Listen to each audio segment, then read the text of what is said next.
शिवा, बेटा शिवा, शिवा क्या सोच रहा है बेटा? चल खाना खा ले। माँ, पापा शराब पीना कब छोड़ेंगे? तू टेंशन क्यों लेता है बेटा, मैं हूँ ना। लगता है मुझे पढ़ाई छोड़नी पड़ेगी। क्यों, क्या हुआ? हुआ क्या माँ, स्कूल की फीस कभी टाइम पर पहुँचती नहीं। इस बात के लिए मुझे टीचर की भी सुननी पड़ती है। मेरे सारे दोस्त ऐसे देखते हैं जैसे मैं एक भिखारी हूँ। शराब हमारे पापा पीते हैं और लोग हमें बुरी नज़र से देखते हैं। हमारी कहीं कोई इज्जत नहीं है माँ। ऐसे क्यों कहता है पगले? पापा को समझाएंगे, तू चिंता मत कर। माँ, आज मैम ने बोला है 2 दिन के अंदर अगर मेरी फीस जमा नहीं हुई ना तो मैम ना क्लास में बैठने देंगी और ना एग्ज़ाम में। आप मेरी फीस जमा करवा दो ना। हाँ हाँ मेरी बच्ची, सब हो जाएगा। कल करती हूँ कहीं से पैसे का इंतजाम। माँ, आपको तो बुखार है। अरे कुछ नहीं, वो खाना बनाया था ना तो आग की तपन से शरीर गर्म हो गया है। आओ खाना खा लो।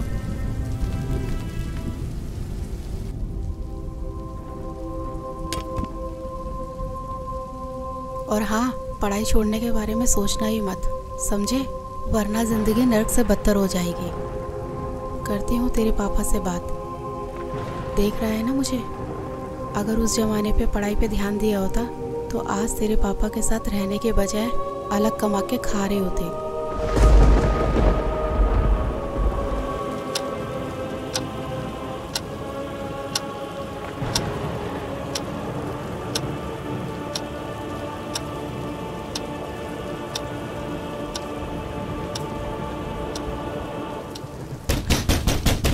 साले, दरवाजा खोल। साले, दरवाजा खोल। अबे कहाँ मर गई साली? खोल साले। इनका तो रोज रोज का ड्रामा हो गया। आज तो दरवाजा खोलूंगी ही नहीं। खोल नहीं तो तोड़ दूंगा इसको। खोल साले, दरवाजा खोल। अबे तोड़ दूंगा इसको साली, दरवाजा खोल। कहाँ मर गई साली?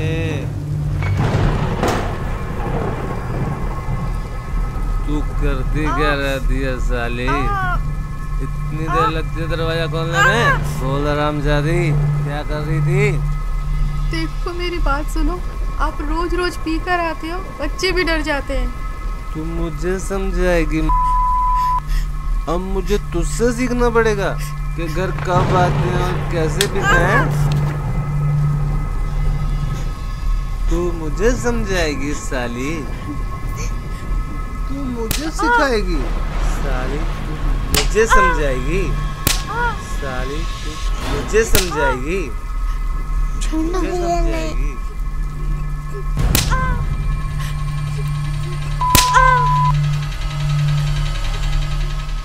मुझे समझाएगी? पापा मत मारो ना माँ को, पहले से बीमार है। तेरी इतनी मजाल, तू मुझे रोकेगा? हैं? देख क्या रहा है? देख क्या रहा है? मत मारो।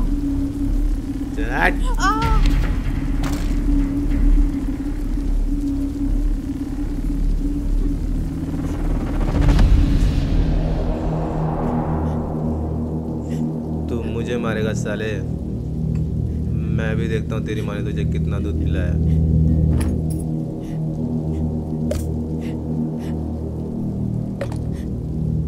आजा मार, मार साले, मार।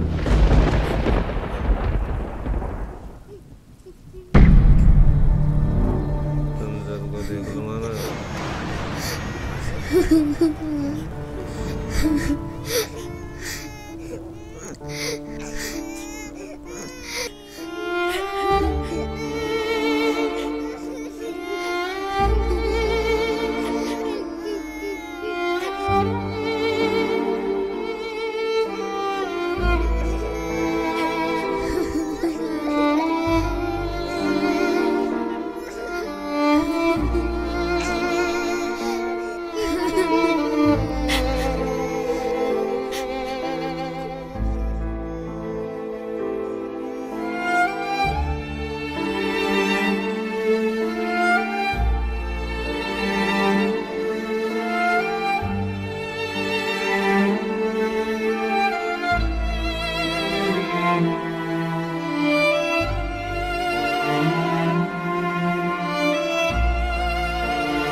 जी टिफिन। सुनो,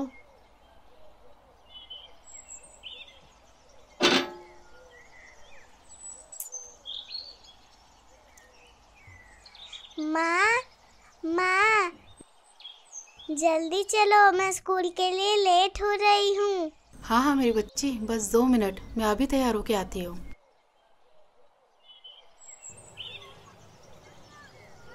शिवा बेटा, तू आराम कर, मैं राधिका को स्कूल छोड़ के आती हूँ। ठीक है माँ।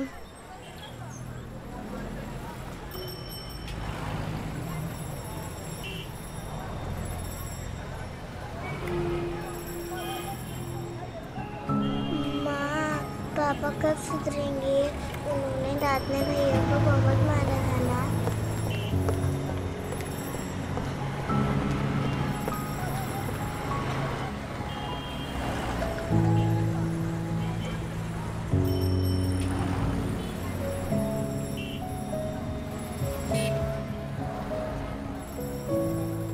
हे भगवान, कब तक इन बच्चों को दिलासा दूँ? मेरे होते हुए मेरे बच्चे नर्क जैसे जिंदगी जी रहे हैं। इससे अच्छा तो हम मर जाते, वो बेहतर होता।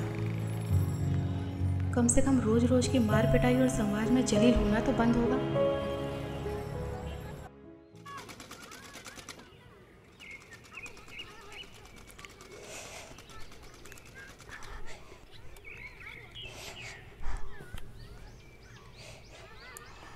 अरे मैं बोल रही थी ना कि मैं लगा देती हूँ।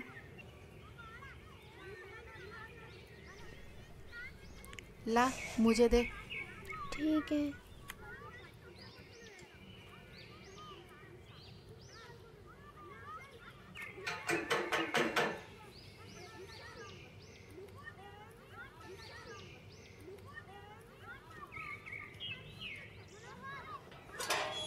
अरे नीलम दीदी, आइए आइए।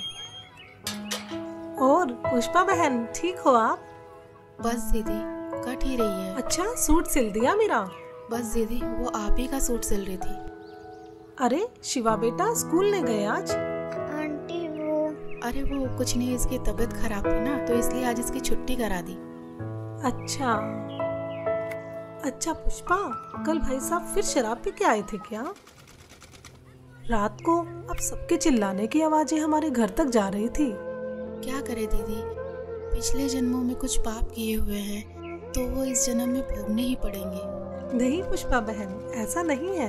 मैंने आपको कितनी बार समझाया है, पूर्ण परमात्मा पाप कर्म दंड का भी नाश कर देते हैं।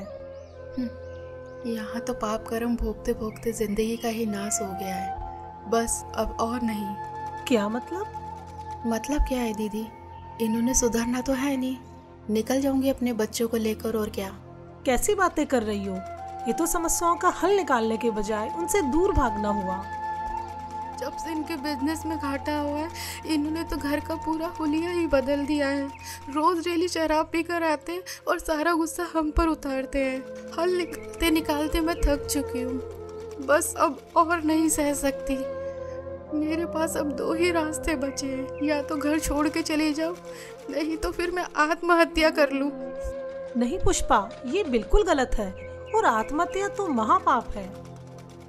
पुष्पा, अगर इस नरक भरी जिंदगी से निकलना चाहती हो तो उसका एक ही रास्ता है, जिसके बारे में मैं तुम्हें बार बार समझाती हूँ। तुम बस एक बार संत रामपाल जी महाराज जी से नाम दीक्षा ले लो, फिर देखना तुम्हारा जीवन कितना सुखमय हो जाएगा। एक सच्चे संत के पास हर समस्याओं का समाधान होता है। अच्छा मजाक करती हो दीदी, भला नाम दीक्षा लेने से भी इनका कुछ हो सकता है क्या? कितनी तो हमने झाड़ फूक करवा ली, कितने इनको नशा मुक्ति केंद्र में भेज लिया, और ना जाने कितनी इनको दवाइयाँ मैंने खाने में मिला कर दी, पर इनका नशा नहीं छूटा। और हाँ, आप बोल रहे हो कि गुरु बनाकर भक्ति करने से सब ठीक हो जाएगा, तो आपको बता दूं कि हमने काफ़ी गुरु बनाकर भी देखे हैं, पर इनका नशा छूटने के बजाय और बढ़ गया है, तो इन गुरुओं से भी कोई फायदा नहीं है। हाँ बिल्कुल सही कह रही हो पुष्पा बहन, लेकिन मैंने कहा ना, एक सच्चे संत से ही नाम दीक्षा लो, क्योंकि एक सच्चा संत आपके सभी दुखों को दूर कर सकता है। और संत रामपाल जी महाराज जी तो पूरे विश्व में एकमात्र ऐसे संत हैं जो शास्त्रों के अनुसार सत्य भक्ति बता रहे हैं, जिसके करने से राक्षस भी देवता बन जाते हैं। दीदी, मैं पहले से ही दुखी हूँ। मैं पैसे कहाँ से लाऊंगी गुरुओं के पास जाने के लिए? और आपको तो पता ही है कि घर की हालत कैसी है और इसके पापा कितनी शराब पीते हैं। मैं सब जानती हूँ, मैंने भी ये नरक भोगा है। पुष्पा बहन, क्या तुम भूल गई? जब मेरे पति शराब पीते थे, वो घर के अंदर होते थे, मैं बच्चों को लेके बाहर रात गुजारती थी। जो भी हाथ में आता था वो सब कुछ बेच देते थे। हमें पीटना उनका रोज का काम था। लेकिन हाँ, जब मैंने संत रामपाल जी महाराज जी से नाम दीक्षा ली तो आज मुझे देखो, मैं अपने घर में सुख और शांति से रह रही हूँ। अब मुझे किसी तरह की कोई परेशानी नहीं है। मेरे पति ने शराब पीनी छोड़ दी और परमात्मा की दया से उनकी नौकरी लग गई। और हाँ, पैसों की चिंता मत करो, संत रामपाल जी महाराज जी के आश्रम में किसी तरह का कोई पैसा नहीं लगता। अच्छा? हाँ बिल्कुल। हाँ दीदी, सही कह रहे हो। आपकी पहले क्या हालत थी ये तो मैं अच्छे से जानती हूँ। तो फिर जब संत रामपाल जी महाराज जी से नाम दीक्षा लेने के बाद मेरे पति का नशा छूट सकता है तो भाई साहब का नशा भी गारंटी से छूटेगा। पता नहीं दीदी, वो दिन कब आएगा। मेरी बात मानो, कल मेरे साथ सत्संग में चलो, वहाँ से नाम दीक्षा ले लो, फिर देखना आपके पति की नशा करने की आदत भी छूट जाएगी और आपके घर की आर्थिक स्थिति भी ठीक हो जाएगी। जी ठीक है दीदी, कल संत रामपाल जी महाराज के सत्संग में भी चल के देख लेती हूँ। जहाँ इतना सब कुछ कर लिया तो इतना और सही। जी ठीक है जी। अगले दिन पुष्पा नीलम के साथ सत्संग में तो चली जाती है, लेकिन उसको नहीं मालूम था कि इस बारे में रमेश को भी पता चल जाएगा।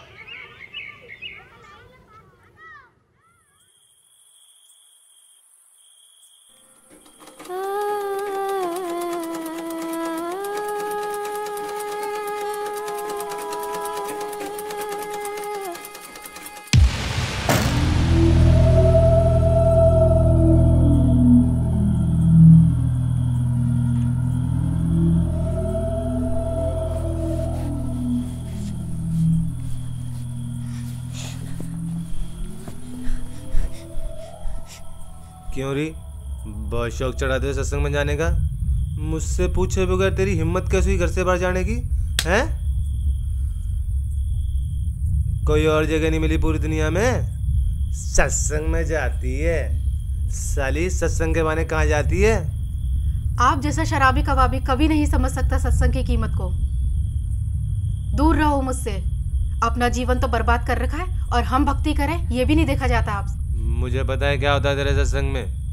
बकवास करने जाती है तू वहाँ, बस यही दिन देखने को रह गए थे। नाक कटा के रख दी तूने मेरी। और खबरदार, आज के बाद सत्संग का नाम भी लिया तो यहाँ चल खाना लगा।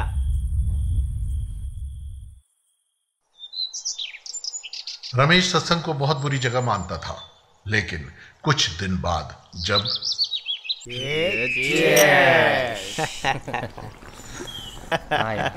छोड़ क्या क्या। अबे कौन है साला? अरे दिनेश। अरे पूछ आ जाएगा कि नहीं? अरे दिनेश। हाँ सुमित। अरे क्या हाल है मेरे भाई? आज आए क्यों नहीं यार? अरे कुछ नहीं, वो बस ऐसे ही। अरे यार तेरे बगैर तो पार्टी में मजा ही नहीं आता यार। हाँ ठीक है, ये बता रमेश है वहाँ? कौन? रमेश? हाँ है ना, ये ले बात। हाँ दिनेश भाई, कैसा है मेरे यार? बढ़िया भाई। आ जाया नहीं तू यार? अरे दारू के पैसे हम दे देते भाई। अरे वो सब छोड़, तू ये बता कि तुझे पता है कि भाभी कहाँ जा रही है? क्या मतलब? मैंने अभी मिश्रा की वाइफ के साथ सत्संग में जाते हुए देखा है। इसकी और हाँ, तो आज तो तेरे दोनों बच्चे भी साथ हैं। इसकी तो अरे क्या हुआ भाई? यार क्या हुआ? अरे कुछ नहीं यार, तुम्हारी भाभी आज फिर सत्संग में जा रही है। अरे समझाने उसे, बिगड़ जाएगी वो।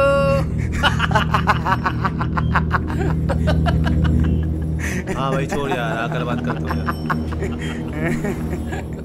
अपने दोस्तों के सामने हुई इस बेइज्जती को रमेश सहन नहीं कर सका और गुस्से में आग बबूला होकर वहां से निकल गया।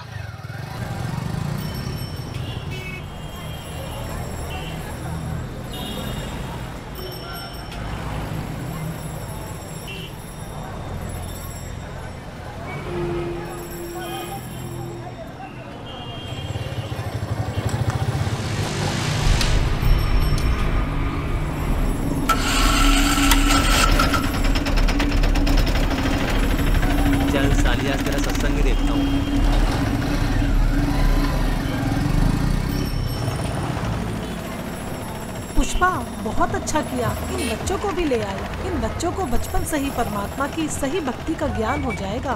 हाँ, आज छुट्टी थी ना इनकी, और इनके पापा भी सुबह सुबह कहीं अपने दोस्तों के साथ निकल गए, तो सोचा इन बच्चों को भी साथ ले चलो। बहुत अच्छा किया।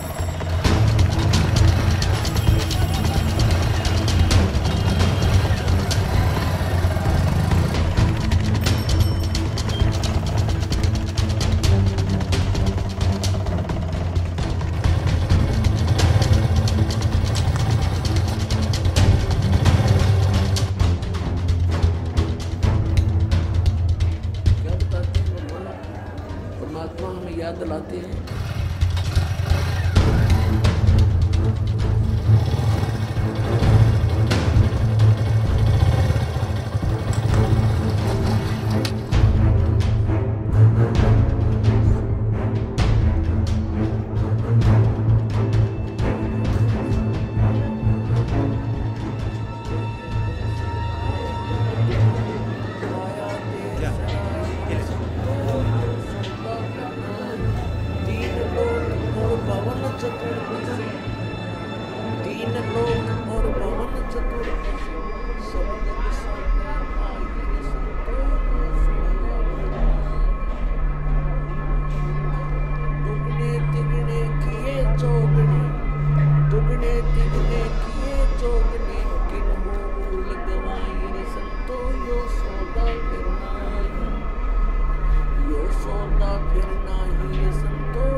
सच है भगत जी, इधर नहीं जाना आपको। क्यों?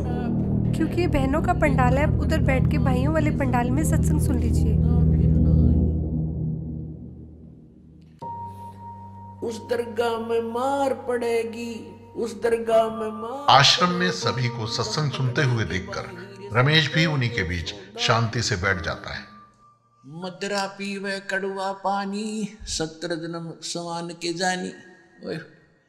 एक बार शराब पीता है तो 17 जन्म कंटिन्यू कुत्ते की योनि में जाओगा वो, एक बार। और जिसने बोतल की बोतल खाली कर रखी है उसका तो पता नहीं 1000 जन्म हो गएगा, 2000 जन्म कुत्ते के। और कुत्ते का जन्म तो एक कब तेरा।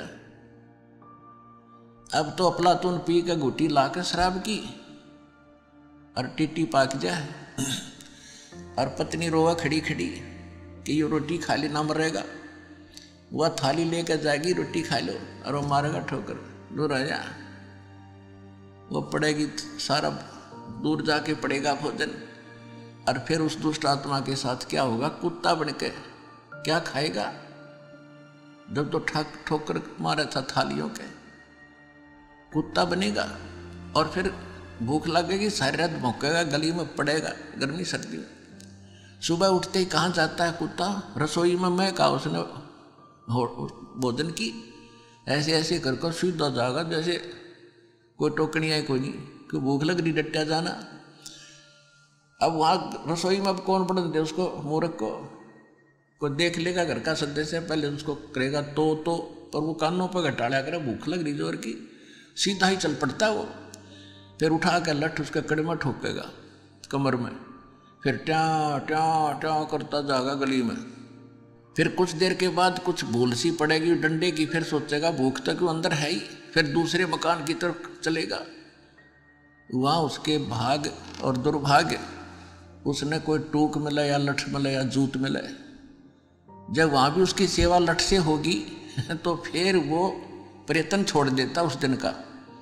फिर वो बाहर भागता जंगल की तरफ। वहाँ क्या खाता है, टट्टी खा के आता है। अर्ध पी के शराब मारा था ठोकर। तो ये कर्म याद दिलाए जाते हैं।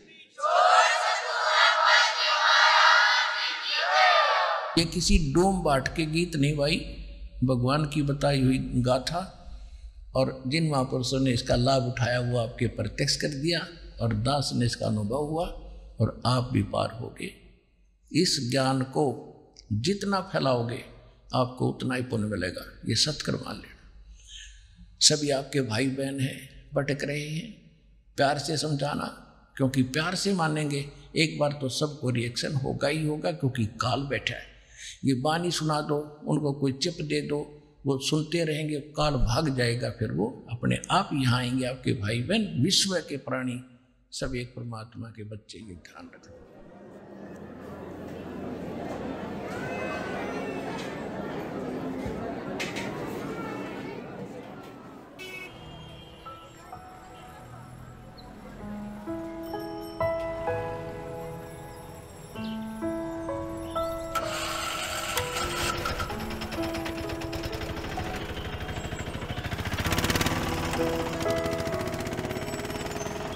और राधिका बेटा, आपको सत्संग में जाना कैसा लगा? मुझे तो बहुत अच्छा लगा आंटी। और शिवा बेटा, आपको कैसा लगा?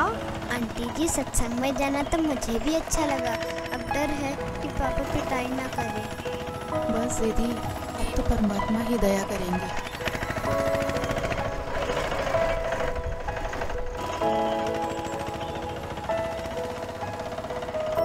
अच्छा पुष्पा, चिंता मत करना। सत साहेब जी। अच्छा बच्चों, सत साहेब।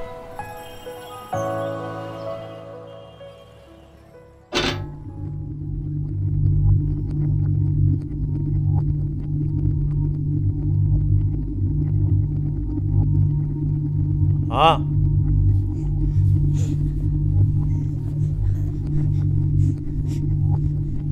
कहाँ गए थे तुम? जी वो यहीं बस वो। चुप कर, कहाँ लगा? पता नहीं कहाँ घूमती रहती है। जी ठीक है, लगाती हूँ।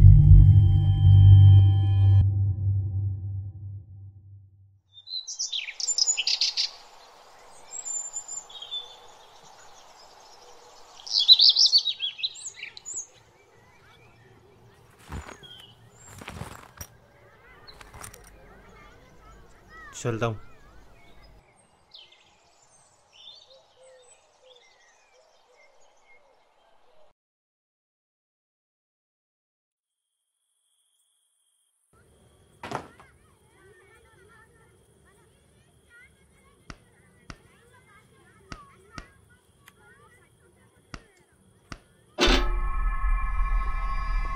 माँ,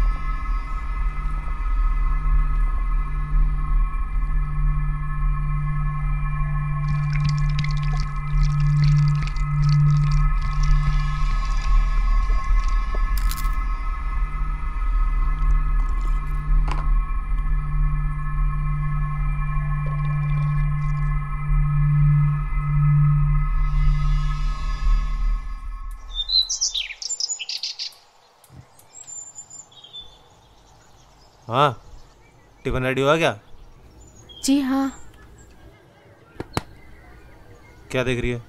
जी कुछ नहीं।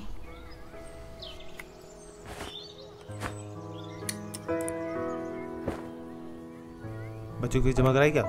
जी नहीं, वो अभी नहीं। ये ले पैसे, बच्चों की जमा करा दियो।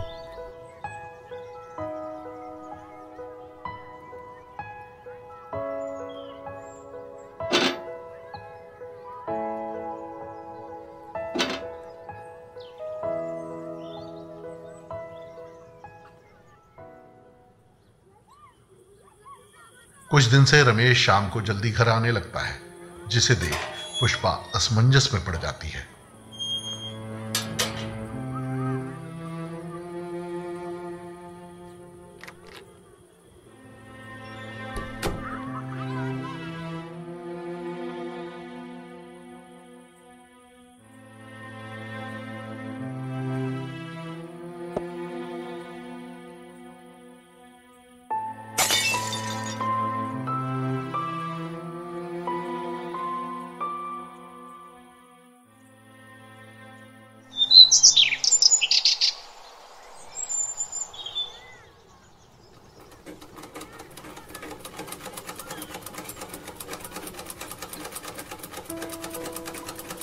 माँ, पापा आजकल दारू घर पर लाकर क्यों पीने लगे? पहले तो बाहर से पीकर आते थे। अरे सही तो है, पहले बाहर से पी के आते थे तो कभी किसी के साथ लड़ाई झगड़ा कराते, कभी किसी के साथ। अब ये तो है कि घर पर ही लाकर पीते हैं और बाहर वालों की भी नहीं सुननी पड़ेगी हमें। हाँ माँ, आजकल उनके स्वभाव में भी बहुत बदलाव आ गया है। लड़ाई झगड़ा और गाली गलौज भी बहुत कम कर दिया है। सही कहा भैया, अब तो मम्मी की पिटाई भी नहीं करते। हाँ, लगता है ये सब गुरुजी का ही चमत्कार है। हे परमात्मा, दया करना।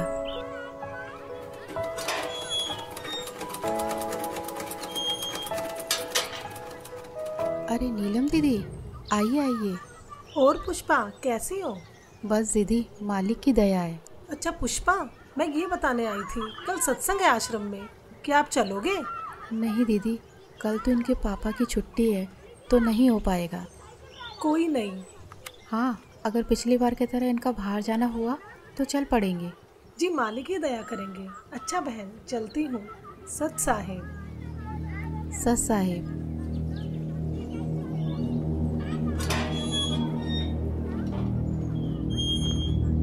क्या करने आई थी ये? कुछ नहीं जी, वो बस ऐसे ही इनके कपड़े थे तो पूछने आई थी। चल चुप कर, बकवास करती रहती है। और हाँ, कल सुबह मुझे जल्दी जाना है, खाना जल्दी बना दियो, कहीं सोचो छुट्टी है मेरी। जी ठीक है।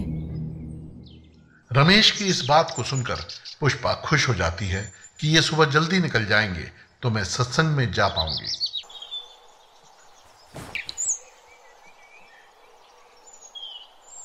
अच्छा ठीक है, मैं जा रहा हूँ।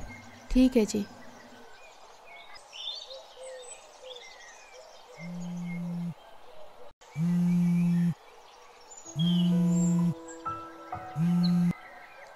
हाँ नीलम दीदी। जी दीदी। हाँ दीदी, मैं 5 मिनट में तैयार होके आती हूँ। जी जी जी जी। माँ, हमें भी ले चलो ना सत्संग में। हाँ माँ, हाँ बहुत अच्छा लगता है। ठीक है मेरे बच्चों, तुम्हें भी लेके चलती हूँ, चलो। पुष्पा आज भी नीलम के साथ अपने दोनों बच्चों को लेकर सत्संग में पहुंच जाती है, इस बात से बेखबर कि आज यहाँ उसके साथ क्या होने वाला है। कोई आपत्ति आओगी कैसे खड़ा करूंगा।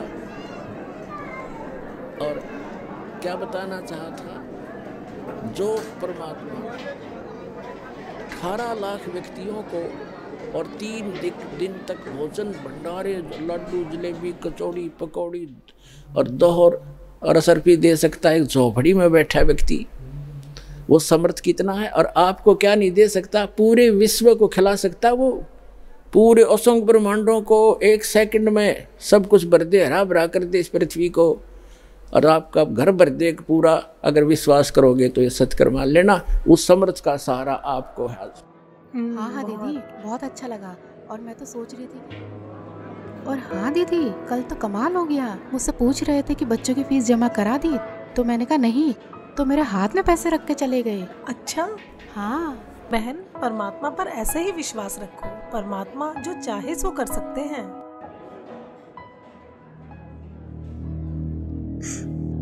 पापा, पापा, माँ।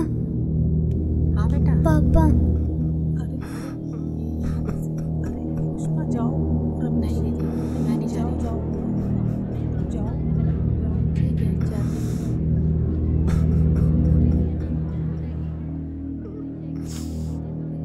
मुझे माफ कर दो परमात्मा, मैं पापी हूँ मालिक। क्या हुआ जी? मुझे माफ कर दो पुष्पा, मुझसे बहुत बड़ी गलती हो गई। मुझे नहीं पता था मैं क्या कर रहा हूँ, लेकिन आज ये सत्संग सुन के मेरी अंतरात्मा जाग उठी है। मुझे गिलानी हो रही है अपने कुकर्मों में। मुझे माफ कर दो पुष्पा। कोई नहीं, आप रोइए मत।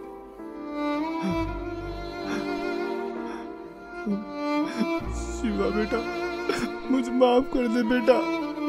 मैं आज के बाद कभी भी तुम्हें शिकायत का मौका नहीं दूंगा। रानी का बेटी, तेरे पापा सुधर गए बेटा, मैं प्रॉमिस करता हूँ मैं शराब को कभी हाथ भी नहीं लगाऊंगा। मुझे माफ कर दो बच्चों। नीलम बहन जी, आपका बहुत बहुत शुक्रिया जो आपने मेरे पूरे परिवार को यहाँ का रास्ता दिखाया। कोई बात नहीं रमेश भैया, लेकिन एक बात बताओ, आपको ये ज्ञान कैसे समझ आया? पिछली बार जब आप पुष्पा और दोनों बच्चों को यहाँ पर लेकर आए थे ना, तब मैं यहाँ आया था। उस दिन मैं आप लोगों के पीछे पीछे यहाँ तक आया था, ये सोच के कि यहाँ कुछ गलत काम होते होंगे तो इन लोगों को रंगे हाथ पकड़ूंगा। लेकिन मैं गलत था, क्योंकि सत्संग में जो बातें बताई गई उसे सुनकर तो मेरा दिमाग ही घूम गया, जिसके बाद मैं किसी को बगैर बताए यहाँ से निकल गया और आश्रम से जीने की राह पुस्तक भी ले गया। बस इस ज्ञान को मैं अच्छे से समझना चाह रहा था कि आखिर सच्चाई क्या है। मैंने घर जाते बुक को पढ़ना शुरू किया और टीवी पर जो संत रामपाल जी महाराज जी का सत्संग आता है उसे सुनने लगा। मैं ये बिल्कुल भी नहीं चाहता था कि पुष्पा और दोनों बच्चों को ये पता चले कि मैं संत रामपाल जी महाराज जी का सत्संग सुनता हूँ। मानो एक रूटीन सा बन गया हो कि शाम को घर आकर दारू पीता था और सामने सत्संग भी चला देता था। जीवन वो कोढ़ से दुख होता हो, कुष्ठ से, इतना कष्ट आपको माँ के गर्भ में उस पीरियड में हो जाता है। तो उस समय ये परमात्मा से बार बार प्रार्थना करता है, हे प्रभु, हे मालिक, एक बार इस नरक से निकाल दो। वहाँ इसको याद भी होता है कि तू ये कष्ट किस लिए भोग रहा है। उसको याद होता है उसमें कि मैंने पहले बहुत से मनुष्य जन्म प्राप्त किए, साधना की नहीं, और जिस कारण से 84 लाख योनियां भी भोगी, कुत्ते गधे सुअर के जीवन उसको खूब याद आते हैं। फिल्म चलती रहती है उसकी। तो फिर ये कहता, भगवान एक बार इस नरक से निकाल दो, सदा आपको याद करूँगा, परम संत की खोज करूँगा जैसा कि आपने बता रखा है, और सत साधना करूँगा भगवान, केवल अपने पेट के लिए कार्य भी करूँगा लेकिन आपकी याद नहीं भूलूंगा। अब परमात्मा कहते हैं बाहर आ जाता है प्राणी और आते ही सबसे पहले भगवान भूलता है, बाकी सारी बकवाद याद कर लेता है। शराब पीनी, मांस खानी, सिनेमा देखना और 36 फंड, बड़ी कोठी कार बनानी। तो कहते भगवान बोल कर सब कुछ याद कर लेता है ये। फिर परमात्मा ही याद दिलाने आते हैं उसको। सत्संग सुनते सुनते मुझे कुछ ज्ञान भी होने लगा और दारू से तो मुझे नफरत सी हो गई थी।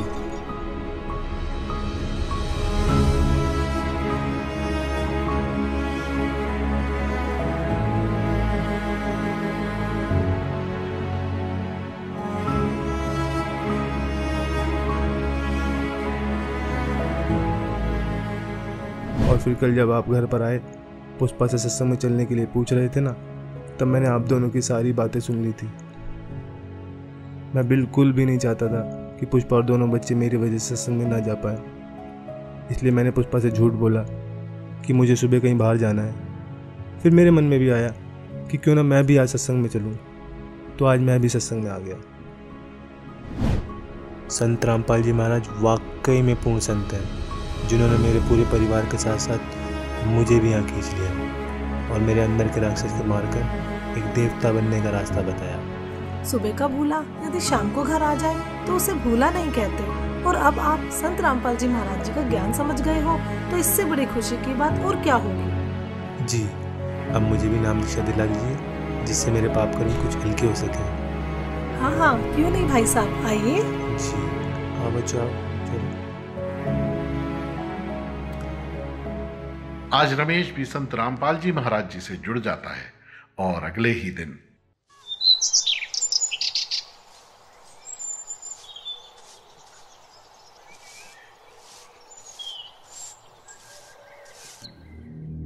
ये क्या कर रहे हो आप?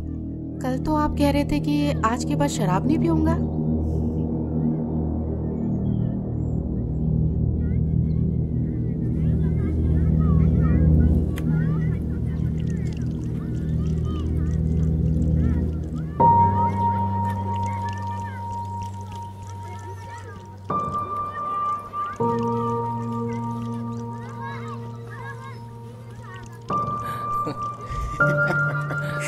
कल तो पुलिस वालों ने बहुत मारा यार। अबे देख देख। अबे रमेश, ये क्या कर रहा है यार तू? पागल हो गया क्या? क्यों? अबे इतनी महंगी दारू तू नाली में गिरा रहा है। भाई मैं पागल हुआ नहीं हूँ, पागल था, लेकिन अब मैंने संत रामपाल जी महाराज जी से नाम उपदेश ले लिया है। और मुझे अब ये ज्ञान भी हो गया है कि इसे पीने के बाद कितना पाप लगता है। सोचो एक आकर बिल्ली आज को चली। हाँ यही समझ लो। अबे तो गिराने से क्या फायदा, हमें दे दे। भाई जब मुझे ज्ञान नहीं था ना तब तक मैंने तुम्हें खूब पिलाई, लेकिन अब मुझे ये भी पता चल गया है कि ये चीज़ मैं किसी को पीने के लिए भी दूंगा ना तो भी मैं पाप का भागी बनूंगा। तो ये जहर मैं अब किसी को भी नहीं दे सकता। चल यार ये तो बाबा बन गया है। अंकल जी यही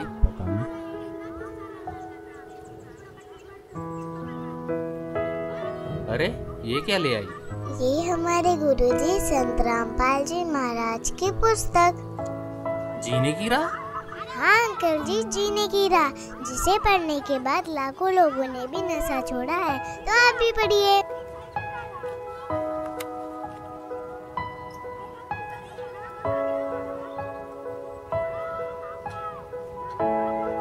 हाँ राधिका बेटा, आपने बोला है तो हम जरूर पढ़ेंगे। अच्छा तो बोलो फिर। बंदी छोड़ सतगुरु रामपाल जी महाराज की जय हो।